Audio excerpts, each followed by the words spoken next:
Hello everyone, welcome to my channel.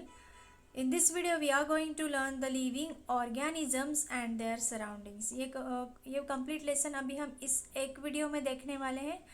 तो lesson में सबसे पहले दिया गया है पहली एंड बुजो के बारे में। दोनों ट्रिप पे जाते हैं और दोनों डिफरेंट डिफरेंट जगह पे विजिट करते हैं। डिफरेंट डिफरेंट जगह पे विजिट करने पर उन्हें दिखाई देता है कि अलग अलग जगह पे जो सराउंडिंग है वो अलग अलग है। कहीं पे बहुत ज़्यादा ह्यूमिडिटी है, कहीं पे बहुत ज़्यादा ड्राइनेस है, कहीं पे बहुत कोल्ड है, या फिर कहीं पे बहुत ज़्यादा रेन है।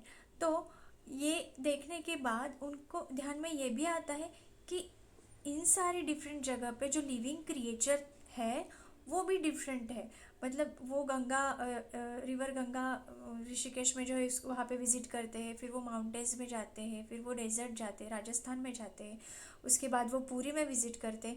तो पुरी में उनको क्रैब्स दिखाई देते हैं, फिर डेजर्ट में उनको कैमल्स कैक्टस जैसे डिफरेंट ऑर्गेनिजम्स दिखाई देते हैं, और माउंटेन्स पे उनको पाइन देवदार ट्री या फिर गोट याक्स ये सब दिखाई देता है। तो वो सोचने लगते हैं कि ये सारी जगह पे डिफरेंट क्रिएचर है, डिफरेंट लिविंग क्रिएचर है। तो क्या कोई ऐसी जगह होगी जहाँ पे कोई भी लिविंग क्रिएचर ना हो? तो भुजो सोचने लगता है क्या कोई ऐसी जगह है जहाँ पे कोई भी लिविंग क्रिएचर नहीं है। तो इन शॉर्ट ऐसी कोई जगह नहीं है जहाँ पे कुछ भी ना हो, कोई ऑर्गेनिज्म ना हो। मतलब जब को कबर्ड खुलता है भूजो तो वहाँ पे उसको स्पाइडर दिखाई देता है। और हमें पता है एट हाई टेम्परेचर, मतलब बहुत ज़्यादा टेम्परेचर पे, जैसे वॉल्केनोस के ओपनिंग पे भी हमें कुछ टाइनी माइक्रो ऑर्गेनिजम्स मिले हैं जिनको हम थर्मोफाइल्स कहते हैं। ओके, तो यहाँ तक हो गया। इसके बाद हमें यहाँ पे पहला पॉइंट दिया गया है organisms and the surrounding where they live. मतलब पहले एंड भूजो इन्होंने देखा कि कैमल डेजर्ट में मिलता है, कैमल डेजर्ट में सरवाइव कर रहा है अच्छे से। ओके, और पूरी में उनको क्रैब्स दिखाई देते हैं।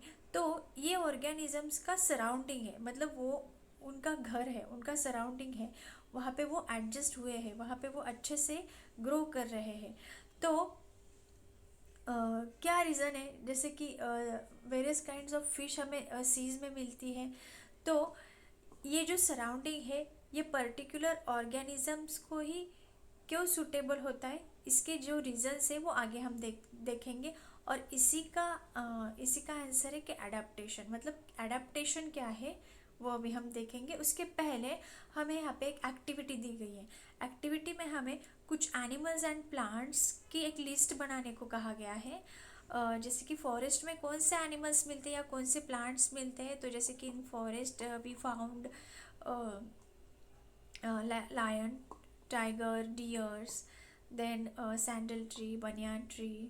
ओके, और माउंटेन्स पे हमें मिलता है mountain yak, goats, then pine, deodar tree, okay, oak tree. Then in desert में अगर हम देखते हैं we found camel, snakes, rats, then cactus plant. In the sea में अगर हम देखते हैं तो various kinds of fish, shark, then dolphin, whale fish, after that mangroves are there, then octopus, jellyfish. Okay, any other में क्या आता है? एनी अदर जैसे कि कुछ इंसेक्ट्स ऐसे हैं जो हमें बहुत ज़्यादा जगह पे मिलते हैं। उनका कोई पर्टिकुलर एक ही सराउंडिंग नहीं होता है। जैसे एंट है, एंट हमें दो से ज़्यादा जगह पे, तीन से ज़्यादा जगहों पे मिलती है डिफरेंट डिफरेंट सराउंडिंग्स में। ओके, तो क्या है हैबिटेट एंड एडाप्टेशन, ये समझाने के लिए हमें यहाँ पे दो सराउंडिंग का स्टडी कराया गया है, दो रीजन के सराउंडिंग का स्टडी कराया गया है। एक तो है सी के सराउंडिंग का और दूसरा डेजर्ट के। तो sea plants and animals are surrounded by saline water. Okay, ये हमें पता है कि सी में जो प्लांट्स एंड एनिमल्स रहते हैं they are surrounded by the saline water. तो हाउ दे ब्रीथ, वो कैसे ब्रीथ करते हैं? तो वाटर में जो डिजॉल्व ऑक्सीजन होता है उसको वो यूटिलाइज करते हैं। ये हो गई बात सी एनिमल्स एंड प्लांट्स की। अगर हम डेजर्ट में जाते हैं तो डेजर्ट में हमें दिखाई देता है कि वहाँ वाटर है ही नहीं या फिर बहुत कम वाटर है। तो वहाँ पे जो ऑर्गेनिजम्स रहते हैं वो कहाँ से ऑक्सीजन लेते हैं? वहाँ पे तो दिन दिन में बहुत ज़्यादा हॉट रहता है और रात में कोल्ड रहता है। तो वहाँ के जो ऑर्गेनिजम्स है वो वही एयर यूटिलाइज करते हैं जो दिन में उनको मिलती है और जो रात में उनको मिलती है। मतलब उनके अंदर वो एक फीचर डेवलप्ड है जो उनको हेल्प करता है उस जगह पे रहने के लिए। ओके, तो दो सराउंडिंग्स के बारे में हमें यहाँ बताया गया है। तो पहले डेजर्ट के सराउंडिंग के बारे में यहाँ बताने के लिए हमें कैमल का एग्जाम्पल दिया गया है। तो कैमल में कौन से ऐसे फीचर्स है जो उसको वहाँ पे सरवाइव करने में हेल्प करते हैं। तो एक तो कैमल के जो लेग्स होते हैं वो बहुत लॉन्ग होते हैं। इसका उसको क्या फ़ायदा होता है, इसकी जो बॉडी है वो सरफेस से बहुत ऊपर रहती है, और बिकॉज वो सरफेस से ऊपर रहती है तो बॉडी को हीट बहुत कम लगती है और उसकी बॉडी उससे क्या होती है, प्रोटेक्ट होती है। ये एक उसका फीचर है। और क्या फीचर है, जो कैमल रहता है वो बहुत कम मात्रा में यूरिन एक्सक्रीट करता है। उसका जो डंग रहता है वो काफ़ी ड्राई रहता है। ओके, तो ये एक्चुअली इम्पोर्टेंट पॉइंट है। Then camel do not sweat, camel को ज़्यादा स्वेटिंग नहीं होता है। And camel lose very little water from body, after that they can live for many days without water। तो ये सारे जो है ये क्या है, स्पेसिफिक फीचर्स है जो हमें सभी एनिमल्स में नहीं देखने को मिलते। ये हमें सिर्फ कैमल में ही देखने को मिलते। क्यों? क्योंकि उसको उस सराउंडिंग में क्या करना है, अडेप्ट करना है, उसको उस सराउंडिंग में रहना है, इसलिए ये फीचर्स उनमें डेवलप्ड हुए हैं। ओके, तो ये हुई बात कैमल की। अभी अगर हम बात करेंगे सी रीजन की, तो सी रीजन में फ़िश रहती है। अब फिश में कौन से ऐसे एडाप्टिव फीचर्स हैं जो उसको वहाँ रहने में हेल्प करते हैं। तो देखो, फिश में सबसे पहले तो stream line shape body, fish की जो बॉडी होती है वो कैसी होती है, स्ट्रीम लाइन शेप बॉडी होती है। Okay, stream line shape body, ये जो शेप है इसको स्ट्रीम लाइन शेप बॉडी कहा जाता है।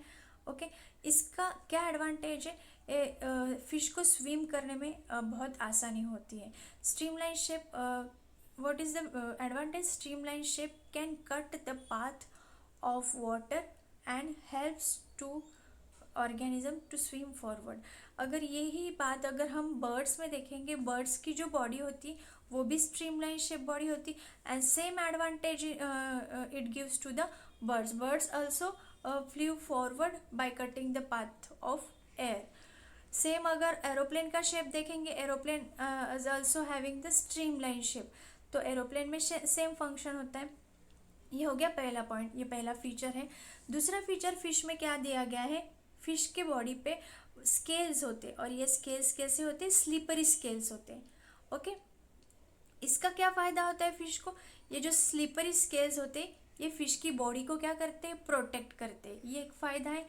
दूसरा फ़ायदा ये है, इसको स्विम करने में बहुत आसानी होती है। ठीक है, और एक पॉइंट है, जैसे ये जो टेल है फिश की, ये हेल्प करती है फिश को बॉडी बैलेंसिंग में, इसकी वजह से फिश की बॉडी बैलेंस होती है। दूसरा फ़ायदा ये है, फिश को डायरेक्शन मिलती है, मतलब फिश को अगर डायरेक्शन चेंज करनी है तो वो अपनी टेल को मूव करके अपनी डायरेक्शन चेंज करती है। इसके अलावा फिश में गिल्स दिखाई देते हैं। गिल्स से फ़ायदा ये होता है कि फ़िश वाटर में जो डिजॉल्व ऑक्सीजन है उसको यूज़ करती है। तो ये सारे फीचर्स हुए फिश के, ये स्पेसिफिक फीचर्स हुए फिश के। तो इसके हिसाब से हम कह सकते हैं कि क्यों फिश डेजर्ट में नहीं रह सकती और कैमल वाटर में नहीं रह सकता। तो ये सारे क्या है, इसके स्पेसिफिक फीचर। अभी एक्चुअली हमने सिर्फ दो एग्जाम्पल का स्टडी किया है, दो ही एग्जाम्पल्स के जो हमने स्पेसिफिक फीचर है वो स्टडी किए हैं। बट अर्थ पे ऐसे बहुत सारे ऑर्गेनिजम्स हैं, बहुत सारे प्लांट्स है डिफरेंट, और बहुत सारे एनिमल्स है जिनमें अलग अलग एडाप्टिव फीचर्स है जो उनको वहाँ पे रहने के लिए हेल्प करते हैं। ठीक है, ओके, तो what is the definition of adaptation. तो क्या है adaptation, the presence of specific feature, मतलब specific the presence of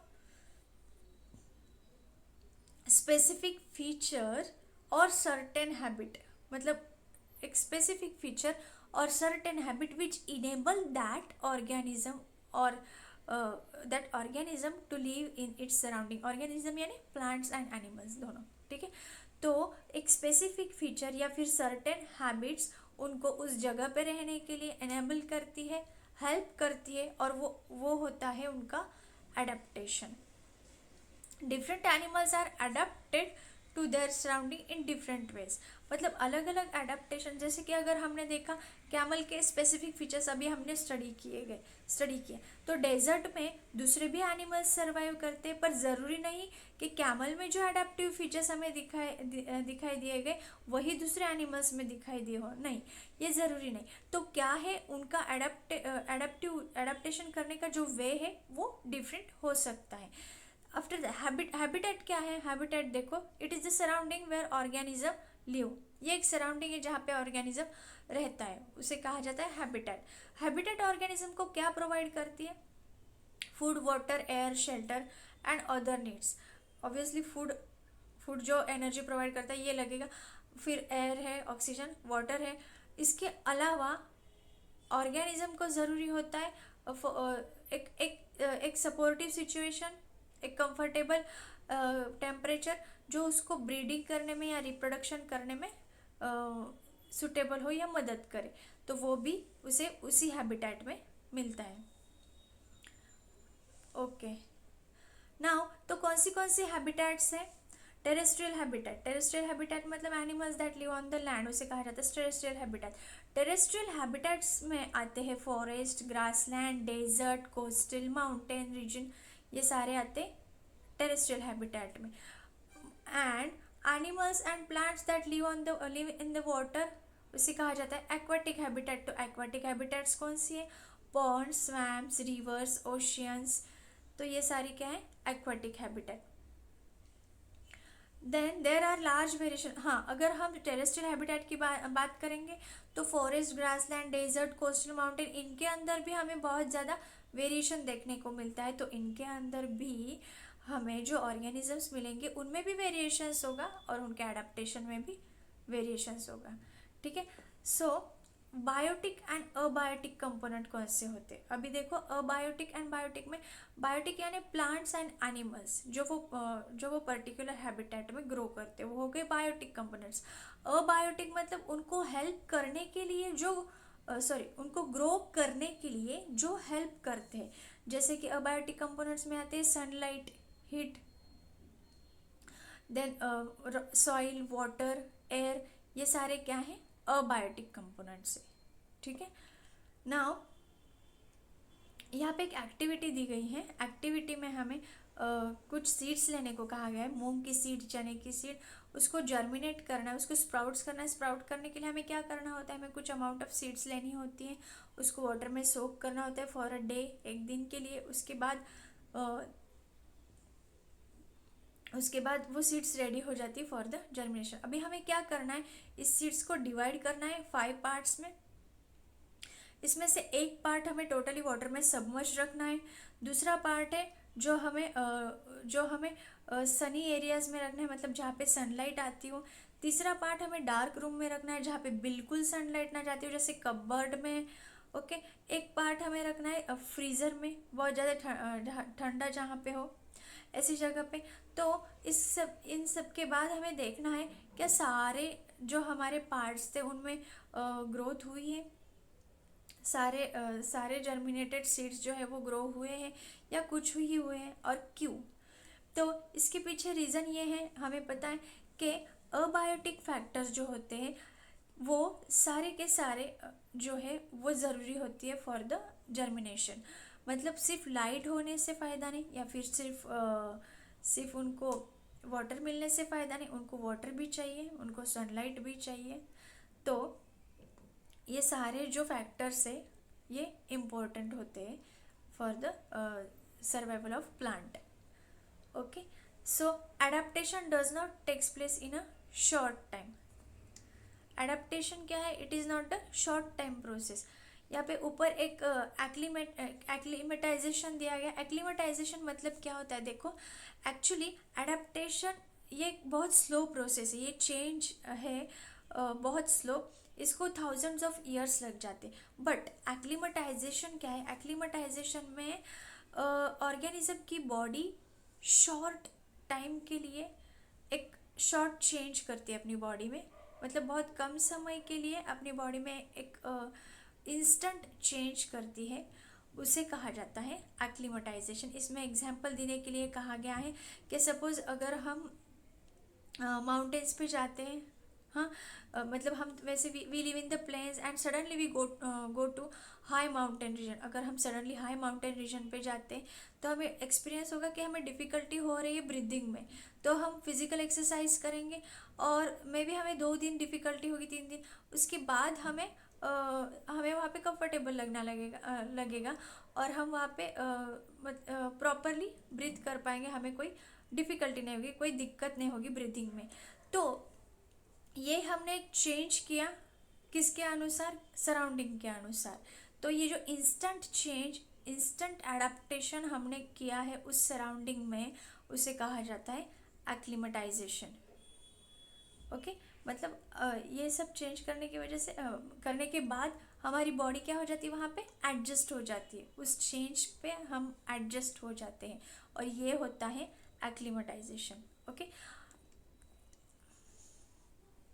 now adaptation does not takes place in short time. यही हमने देखा कि एडाप्टेशन शॉर्ट टाइम नहीं होता, ये बहुत लॉन्ग टाइम, इसको बहुत साल लगते हैं, क्योंकि जो अबायोटिक फैक्टर्स है उस रीजन के, उनको भी चेंज होने में बहुत टाइम लगता है, और उस हिसाब से किसी ऑर्गेनिज्म में जो फीचर्स है वो डेवलप्ड होने में और भी ज़्यादा टाइम लगता है। तो ये एक स्लो प्रोसेस है, और इस स्लो प्रोसेस में जो ऑर्गेनिजम्स खुद की बॉडी में चेंज कर पाते हैं वो वहाँ पे सरवाइव करते हैं, और जो चेंज नहीं कर पाते वो वहाँ पे सरवाइव नहीं कर सकते हैं।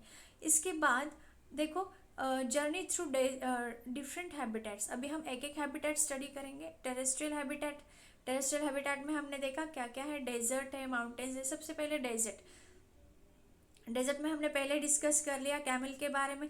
अभी कैमल के जो फीचर्स हमने डिस्कस्ड किए, वही फीचर्स वहाँ पे जो दूसरे ऑर्गेनिजम्स रहने वाले उनमें होंगे तो नहीं, ज़रूरी नहीं, क्योंकि अगर वहाँ पे स्नेक है या फिर रैट है तो स्नेक को तो लेग्स है ही नहीं, तो स्नेक कैसे प्रोटेक्ट करता है खुद को, स्नेक कैसे वहाँ पे सर्वाइव करता है? तो स्नेक क्या करता है, जब दिन में बहुत ज़्यादा हॉट रहता है तब स्नेक एंड रैट्स ये जो है ये बरोज़ में चले जाते हैं, और जब रात में बहुत ठंडा होता है तब ये बाहर आते हैं। तो ये क्या है, ये उनका डिफरेंट वे है वहाँ पे अडाप्ट करने का। यहाँ पे एक एक्टिविटी दी गई है, एक्टिविटी में दिया गया है कि जैसे हमें पता है डेजर्ट में कैक्टस रहते हैं, तो एक एक्टिविटी दी है जिसमें हमें 2 प्लांट्स लेने, एक कैक्टस प्लांट लेना है, दूसरा लीफी प्लांट लेना है। दोनों के कुछ पार्ट्स में हमें पॉलीथीन टाई करनी, पॉलीथीन बैग को बांध देना है और उसको सनलाइट में छोड़ देना है 3-4 घंटे के लिए। अभी 3-4 आवर्स को अगर तक हम छोड़ देंगे तो क्या होगा, ट्रांसपरेशन होगा। ओके, ट्रांसपीरेशन होगा, वाटर लॉस होगा। तो जो लीफी प्लांट है उसकी जो पॉलीथीन है उसके अंदर क्या आएगा, पानी आ जाएगा। ओके, अब जो कैक्टस प्लांट है उसमें भी जो हमने पॉलीथीन बैग बांधी है उसमें उसके अंदर पानी नहीं आएगा, ये भी बहुत ज़्यादा कम आएगा। क्यों? क्योंकि जो कैक्टस प्लांट डेजर्ट में ग्रो करता है उसमें क्या स्पेसिफिक फीचर्स है, देखो जो स्टेम हमें दिखाई जो लीफी लाइक स्ट्रक्चर हमें कैक्टस का दिखाई देता है वो एक्चुअली उसका स्टेम है। तो कैक्टस प्लांट में जो फोटोसिंथेसिस होता है वो कहाँ पे होता है, स्टेम में होता है, और जो स्पाइंस हमें दिखाई देते हैं कैक्टस पे वो उसके लीव्स है। तो वो लीव्स स्पाइंस के फॉर्म में, इसलिए उस प्लांट से क्या होता है, वाटर लॉस नहीं होता है, ये उसका स्पेसिफिक फीचर। इसके अलावा जो जो स्टेम है वो कैसा है, वैक्सी स्टेम है, उसके ऊपर एक वैक्सी लेयर है। वैक्सी लेयर होने की वजह से और भी थिक एंड वैक्सी लेयर होने की वजह से वहाँ पे वाटर लॉस कम होता है। और एक फीचर क्या है, इनके जो रूट्स होते हैं वो बहुत डीप होते हैं सॉइल में, तो ये वाटर एब्सॉर्ब कर सकते हैं। तो ये हुआ अबाउट द कैक्टस प्लांट। ये डेजर्ट का हुआ। माउंटेन रीजन्स में अगर हम देखेंगे, माउंटेन रीजन्स में हमें दिखाई देते हैं cone shape trees. Okay, cone shape trees होने का फ़ायदा क्या होता है, वहाँ पे रेनफॉल होता है, स्नोफॉल होता है। तो क्या हो जाता है, जब वो रेनफॉल या स्नोफॉल होता है तो इनका जो कोन शेप है इसकी वजह से क्या होता है, वो जो स्नो है या वाटर है वो स्लिप हो जाता है। ओके, वो पेड़ से या ट्री से स्लिप हो जाता है। ये ये है। दूसरा क्या है, देखो यहाँ पे जो एनिमल्स रहते हैं, एनिमल्स माउंटेन रीजन के कौन से होते हैं, जैसे लियोपार्ड है, ओके, या फिर याक है, गोट्स है। तो वन बाय हम देखेंगे वन के स्नो लियोपार्ड। स्नो लियोपार्ड में क्या एडेप्टिव फीचर है, स्नो लियोपार्ड में ये बहुत ज़्यादा फर रहता है बॉडी पे, नॉट ओनली बॉडी पे, उनके लेग्स एंड फीट्स पे भी बहुत ज़्यादा फर रहता है। इसकी वजह से जब वो चलते हैं तो उनके फीट भी प्रोटेक्ट रहते हैं फर की वजह से, और उनको ठंड नहीं लगती है। देन अगर हम गोट देखेंगे, अबाउट द गोट, तो गोट्स को क्या मिला है, रनिंग करने के लिए एक स्ट्रॉन्ग हूव मिला है। उसकी हेल्प से गोट्स जो है वो रॉकी स्लोप पे, जो माउंटेन्स का रॉकी स्लोप है उसके ऊपर वो रनिंग कर सकते हैं। तो ये जो है ये एनिमल्स है जो सराउंडिंग के हिसाब से वहाँ पे अडाप्ट हो गए हैं। ग्रासलैंड, ग्रासलैंड में अगर हम देखेंगे लायन, डियर, लायन में अगर हम देखेंगे लायन का कलर कैसे होता है, लाइट ब्राउन। जैसे वहाँ पे जो ग्रासेस रहते हैं ब्राउन ब्राउन कलर के, उसके पीछे वो आसानी से छिप सकता है, ऐसा उसका कलर होता है। उसके अलावा लायन को क्या होता है, लायन को प्रे कैच करना होता है, मतलब उसको शिकार करनी होती है, किसी एनिमल को खाना होता है। तो अगर हम देखेंगे कि लायन की जो आँखें होती वो सामने होती, वो फ्रंट में होती है। तो जब वो छिपता है और जब देखता है अपनी प्रे की तरफ, तो वो अंदाज़ा लगा सकता है कि उसको कैच कैसे करना है, उसको पकड़ना कैसे है, ठीक है। ये इनमें एक एडेप्टिव फीचर है। उसके अलावा देखो लायन के फ्रंट लेग्स में लॉन्ग क्लॉज होते हैं, वो भी उसको हेल्प करते हैं। तो ये हो गया लायन के बारे में। मतलब उनके फ्रंट आइज उनको करेक्ट टैकल करने के लिए, प्रे को टैकल करने के लिए एक हेल्प करते हैं। वही अगर हम डियर के देखेंगे, डियर के आइज साइड में होते हैं। इसके आइज साइड में होने का इसको क्या फ़ायदा होता है, प्रीडेटर जब इस पे हमला करेगा, जो भी प्रीडेटर एनिमल है जब इस पे हमला करेगा तो इसको जल्दी पता चल जाता है, क्योंकि इसके जो साइड में आइज है इसकी वजह से इसको ऑल डायरेक्शंस पे अगर कुछ मूवमेंट होती है तो उसको पता चल जाता है, उसको सारे डायरेक्शन में देखने का एक फीचर मिला है, ओके। तो ये एक है। दूसरा इसके जो ईयर्स है ये बहुत ये बड़े ईयर्स है, इसका क्या इसको एडवांटेज है कि कोई भी आवाज़ इसको बहुत जल्दी सुनाई देती है, ये बहुत सेंसिटिव है किसी आवाज़ के लिए, ये एक फीचर है। देन इसका जो स्पीड है रनिंग का डियर का, वो इसको हेल्प करता है खुद को प्रोटेक्ट करने के लिए, खुद को बचाने के लिए फ्रॉम प्रीडेटर्स से। तो ये फीचर्स हुए लायंस एंड डियर के। अभी सब एक्वाटिक हैबिटेट, अभी हमने ये टेरेस्ट्रियल देखा, अभी एक्वाटिक हैबिटेट में देखो ओशियंस। ओशियंस में हमने देखा बहुत सारे डिफरेंट डिफरेंट फिश रहते हैं, वो वहाँ का जो डिजॉल्व ऑक्सीजन है वो यूज़ करते हैं। इसके अलावा उनकी स्ट्रीमलाइन शेप बॉडी है, स्केली स्लीपरी स्केल से, ये सारी चीज़ें बहुत सारे फिशेस में हमें दिखाई देती है। इसके अलावा अगर हम डॉल्फिन एंड व्हेल्स का देखेंगे तो ये जो है वाटर में डिजॉल्व ऑक्सीजन यूज़ नहीं करते। इनको ऑक्सीजन अगर चाहिए होता है तो इनको पानी के सरफेस के ऊपर आना होता है ऑक्सीजन लेने के लिए। इसके बाद वो पानी के अंदर जाते, कुछ 7-8 मिनट तक ये अंदर रहते, इसके बाद इनको फिर ऊपर आके ऑक्सीजन लेना होता है। तो ये हो गई बात डॉल्फिन्स एंड वेल्स की। तो क्या होता है इनके हेड पे अपर पार्ट में एक ब्लो होल रहता है, एक नॉस्ट्रिल रहता है। तो नॉस्ट्रिल से क्या करते हैं, ऑक्सीजन लेते हैं, ये ब्लो होल से इसको यूज़ करते हैं। ये एक इम्पोर्टेंट पॉइंट हो सकता है आपके लिए। तो they can stay inside the water for a long time, वो एक बार ऑक्सीजन लेने के बाद पानी में ज़्यादा देर तक रह सकते हैं without breathing, okay. So they come on the surface, they come to the surface time to breathe in air. तो ये हो गई डॉल्फिन और वेल की बात, okay. Ponds and lakes, dolphin में और एक एडेप्टिव फीचर है कि डॉल्फिन खुद का रिक्वायरमेंट जो होता है ऑक्सीजन का वो कम ज़्यादा कर सकता है, तो ये एक बात है। देन पॉन्ड्स एंड लेक्स में अगर हम देखेंगे, पॉन्ड एंड लेक में हमें बहुत सारे प्लांट के वैरायटीज़ देखने को मिलते हैं, छोटे छोटे प्लांट्स के। तो अगर हम सॉइल के प्लांट्स देखेंगे तो प्लांट्स के रूट्स बहुत बड़े होते, अंदर सॉइल के अंदर वो ग्रो करते हैं, क्योंकि उनको वाटर एब्सॉर्ब करना रहता है। अगर पॉन्ड्स एंड लेक्स में ही छोटे छोटे प्लांट्स हैं तो उनको तो पानी या मिनरल्स बहुत आसानी से मिलते हैं, इसलिए इनके जो रूट्स है वो बहुत ज़्यादा ग्रो नहीं होते, इनके रूट्स छोटे होते। इसके अलावा इनके जो लीव्स है वो भी छोटे छोटे होते हैं, और इनकी जो हाइट होती है वो प्लांट की ज़्यादा रहती है। इनके जो प्लांट के स्टेम्स होते ये लाइट रहते, लाइट एंड हॉलो रहते, तो ये सीधे ग्रो करते हैं। इसके अलावा इनके फ्लावर्स एंड लीव्स जो रहते हैं वो पानी पे फ्लोट करते हैं। तो ये सारे जो एडेप्टिव फीचर्स है ये प्लांट्स के हैं। ओके, देन कुछ प्लांट ऐसे होते हैं जो पानी में कंप्लीटली सबमर्ज होते, उनके सारे पार्ट्स पानी के अंदर सबमर्ज होते, and this plants have the narrow ribbon like leaves. उनके जो लीव्स होते हैं वो बहुत रिबन लाइक लीव्स होते हैं। एंड बिकॉज अगर पानी फ्लो होता है तो कभी कभी क्या होता है, इनके जो लीव्स है वो बेंड हो जाते हैं, वो मुड़ जाते हैं।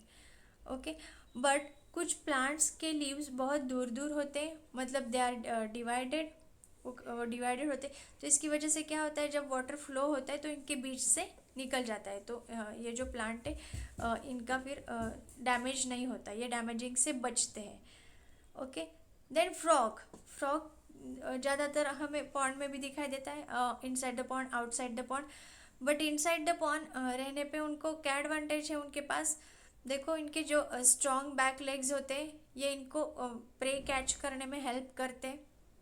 इनके जो वेब्ड फीट होते हैं ये इनको स्विमिंग करने के लिए हेल्प करते हैं। देन ये जो हमने प्लांट्स एंड एनिमल्स देखे ये पॉन्ड के, ये बहुत फ्यू एनिमल्स हमने स्टडी किए हैं।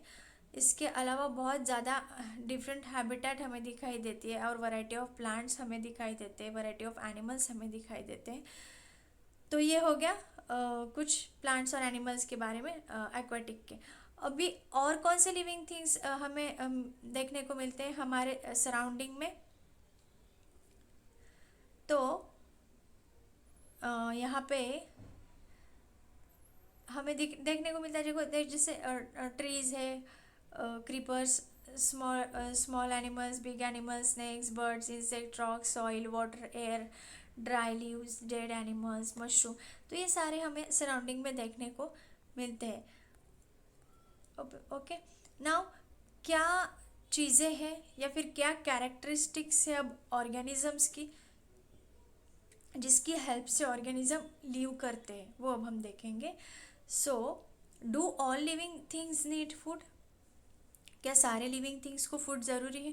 Obviously food gives organism energy. Okay, food organism को क्या देता है? एनर्जी। एनर्जी क्या काम करती है ऑर्गेनिज्म के अंदर? ग्रोथ करती है, ग्रोथ का कारण बनती है। तो इसीलिए अगर किसी ऑर्गेनिज्म को ग्रोथ चाहिए तो उसको ग्रोथ के लिए एनर्जी है, और एनर्जी कहाँ से मिलेगी? फूड से मिलेगी। तो और इसकी बाकी लाइफ प्रोसेस कंटिन्यू करने के लिए भी इसको एनर्जी और फूड की ज़रूरत होती है। दूसरा, do all living things show growth? क्या सारे ऑर्गेनिजम्स ग्रोथ शो करते हैं? तो इसको दिखाने के लिए हमें यहाँ पे एग्जांपल दिया गया है कि a baby grows into an adult. तो ये क्या हुई? ये ग्रोथ हुई। इसके बाद हेन के एग से क्या निकलता है? चिक बाहर निकलता है। पप जो होता है वो डॉग में ग्रो हो जाता है। प्लांट के अगर हम सीड जर्मिनेट करते हैं तो कुछ दिनों के बाद प्लांट लेट आता है, कुछ वीक के बाद उसका अच्छा सा प्लांट होता है, कुछ सालों के बाद एक ट्री बन जाता है। तो ये क्या हुई? ग्रोथ हुई। ओके, तो इसका ये मतलब हुआ कि हाँ, ऑर्गेनिजम्स क्या दिखाते हैं? ग्रोथ दिखाते हैं। Do all the living things respire? क्या सारी लिविंग थिंग्स रेस्पायर करती है? रेस्पिरेशन क्या होता है? Inhalation and exhalation. Inhalation of oxygen, exhalation of carbon dioxide. ये बात हुई ह्यूमन बींग्स की। और इसके अलावा animals like cow, buffalo, dogs, cat, ये सिमिलर है ह्यूमन के। अगर नोटिस किया तो इनका एब्डोमेन, जब ये लेटे होते और ये जो ब्रीथ करते तो इनका एब्डोमेन ऊपर नीचे होता है, एक मूवमेंट दिखाता है, ये मूवमेंट इंडिकेट करती है कि वो पर्टिकुलर ऑर्गेनिज्म क्या कर रहा है, ब्रीथ कर रहा है। Okay, respiration is necessary for all living organism. It is through respiration that the body finally obtain energy from food it takes. मतलब जो फूड ऑर्गेनिज्म लेता है, सिर्फ फूड लेने से फ़ायदा नहीं, उसको ऑक्सीजन भी चाहिए। ऑक्सीजन क्या करता है, उस फूड से क्या करता है, एनर्जी खींचता है, एनर्जी ऑब्टेन करता है और फिर बॉडी उसको यूटिलाइज करती है। कुछ एनिमल्स ऐसे होते हैं उनमें एक अलग मैकेनिज्म होता है रेस्पिरेशन का, जैसे अर्थवर्म में स्किन जो है वो रेस्पिरेशन करती है। फिश के बारे में हमें पता है, फिश में गिल्स होते हैं जो डिजोल्व ऑक्सीजन यूज़ करते हैं। क्या प्लांट एक्सपायर करते हैं? ऑब्वियसली प्लांट भी एक्सचेंज ऑफ गैसेस करते हैं। ओके, प्लांट क्या करते हैं, in the presence of sunlight they are preparing their own food, they are autotrophs. Okay, वो खुद का फूड खुद सिंथेसिस करते हैं, तो उसके लिए उनको कार्बन डाइऑक्साइड की ज़रूरत होती है और वो क्या करते हैं, ऑक्सीजन रिलीज करते हैं। ओके, तो वो जो अमाउंट होती है, जो जिस मात्रा में वो ऑक्सीजन रिलीज करते हैं वो बहुत ज़्यादा होती है दैन वो जो ऑक्सीजन यूज़ करते हैं। मतलब नाइट में जो वो ऑक्सीजन यूज़ करते हैं उससे बहुत ज़्यादा वो रिलीज़ करते हैं। तो इसका ये मतलब हुआ कि सारे ऑर्गेनिजम्स क्या करते हैं, रेस्पिरेशन करते हैं। Do all living things respond to stimuli, कि सारे ऑर्गेनिज्म स्टिमुलाई को रिस्पॉन्स करते हैं। अगर कुछ चुभ जाता है या फिर किसी गर्म चीज़ को हमारा हाथ लग जाता है तो हम तुरंत पीछे ले लेते हैं, तो क्या है वो चीज़, स्टिमुलाई है, जिसको हमने क्या किया, रिस्पॉन्ड किया। ओके, अगर हम बाहर जाते, मतलब लाइट में जाते डार्क से, तो हमारी आंखें बंद होती है, तो ये क्या हुआ, एक स्टिमुलाई हुआ और हमारी बॉडी, हमारी आइज़ क्या करती है, उसको रिस्पॉन्ड करती है। अगर हम एनिमल्स को उनका फूड दिखाते हैं तो वो एक्साइट हो जाते हैं फूड देख के, तो वो क्या हुआ, एक रिस्पॉन्स हुआ स्टिमुलाई को। ठीक है, देन अगर हम कुछ एनिमल्स, वाइल्ड एनिमल्स पे टॉर्च फ्लैश करेंगे उनकी आइज़ पे, तो वो डर के भाग जाते हैं, या फिर आग दिखाए तो वो डर के फायर से भाग जाते हैं। तो ये क्या है, ये स्टिमुला है और उनकी बॉडी क्या करती है, रिस्पॉन्स करती है। तो इसका मतलब ये है कि हाँ, ऑर्गेनिजम्स क्या है, रिस्पॉन्ड करते हैं। अगर हम प्लांट्स के बारे में देखेंगे तो मिमोसा प्लांट है, टच मी नॉट प्लांट, इसको अगर इस लीव्स को हम टच करते हैं तो लीव्स क्या हो जाते हैं, क्लोज हो जाते हैं। ठीक है, कुछ फ्लावर्स का टाइमिंग होता है, कुछ फ्लावर्स नाइट में ब्लूम करते हैं, कुछ जो है वो सनसेट के बाद ब्लूम नहीं करते हैं। इसको बताने के लिए एक छोटी सी एक्टिविटी दी गई है, जहाँ पे हमें क्या करना है, एक पॉटेड प्लांट लेना है और उसको एक रूम में खिड़की से थोड़ा सा दूर रखना है, उसको हमें प्रॉपर वाटरिंग देना है और कुछ दिनों के बाद हमें देखना है कि वो जो प्लांट है वो ग्रो, क्या वो अपराइट डायरेक्शन में ही ग्रो करता है या बेंड होता है।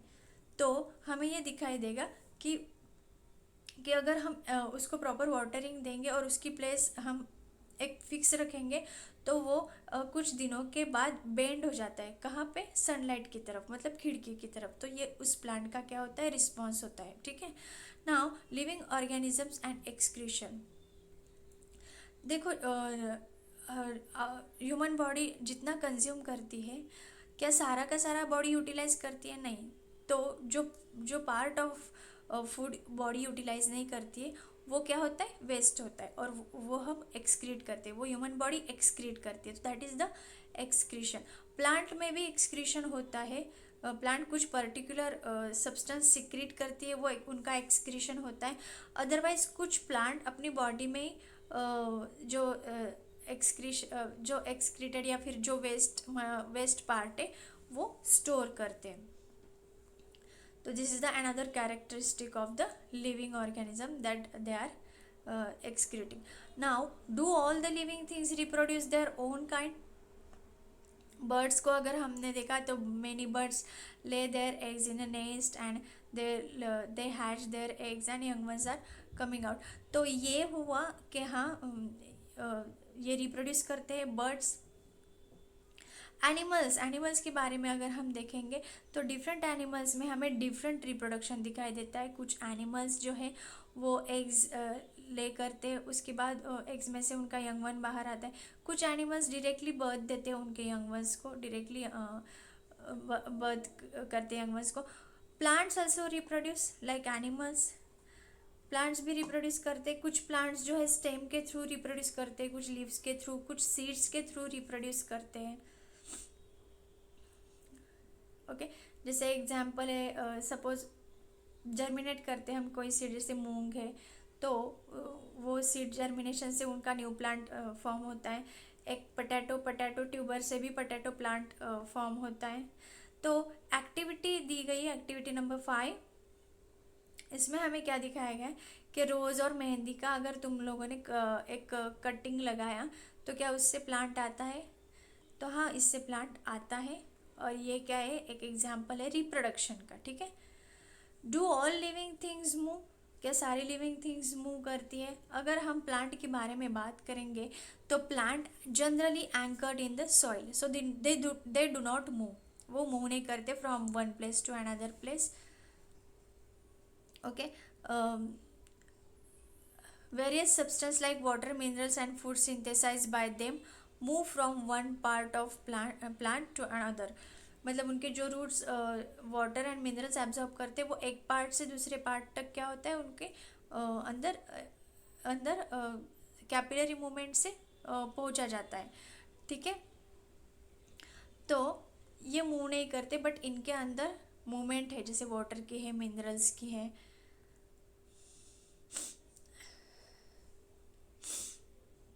एक और कॉमन कैरेक्टरिस्टिक है लिविंग ऑर्गेनिज्म की, वो ये है living organism living organism being die, मतलब लिविंग ऑर्गेनिज्म मरते हैं। ठीक है, उनका एक लाइफ स्पैन है। ठीक है, one single organism may die without ever reproducing, but अगर ऑर्गेनिज्म रिप्रोडक्शन करते हैं तो वो सर्वाइव करते हैं, मतलब वो एग्जिस्ट रहते हैं ऑन द अर्थ।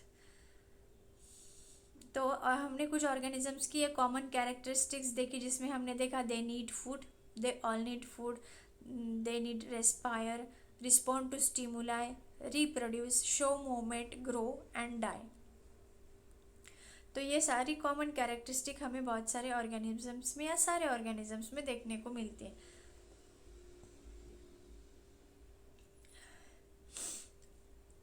इसके अलावा हमें यहाँ पे दिया गया है कि एक एग्जाम्पल कि सपोज मूंग बीज है, अगर वो शॉप में है तो वो शॉप में एक इनएक्टिव स्टेज में होगी, मतलब कुछ नहीं होगा चेंज। बट जब हम उसको घर पे लाते हैं, उसको पानी में सोक करेंगे, वो जर्मिनेटेड सीड्स में कन्वर्ट होगी और उसको हम जर्मिनेट करेंगे तो उससे प्लांट ग्रो करेगा। इससे क्या होगा, प्लांट ग्रो करेगा। We see that there can be cases when we cannot easily say that a things has all the characteristic that we have discussed, for it is called a living। तो उनका उसका ये मतलब है कि जब seeds रहती है वो लिविंग नहीं रहती है, उसको एक प्रोवाइड करना होता है, कुछ फैक्टर्स प्रोवाइड करने होते, तभी वो क्या होगी, लिविंग होगी, तभी वो क्या दिखाएगी, ग्रोथ दिखाएगी। Okay, what is then life? Life क्या होती है? यहाँ पे एक एग्जांपल दिया गया है कि अगर हम वीट की एक बैग लेते हैं, उसके अंदर हाथ डालते तो हमें एक वार्मनेस फील होता है। तो इसका ये मतलब है कि सीड्स जो है वो एक रेस्पिरेशन करती है, रेस्पायर करती है और वो हीट आउट करती है, तो इसकी वजह से वो हमें गर्म लगता है। तो रेस्पिरेशन ये एक प्रोसेस है जो सीड में भी चलते रहता है। It is the active process. Okay, now it may not be very easy to answer our questions के व्हाट इज़ द लाइफ, तो इसीलिए कहा गया है कि लाइफ इज़ ब्यूटीफुल। तो ये हो गया lesson number 9। I hope you understand lesson. If you like my video, please press the like button. You can comment me in the comment box and please subscribe my channel. Thank you.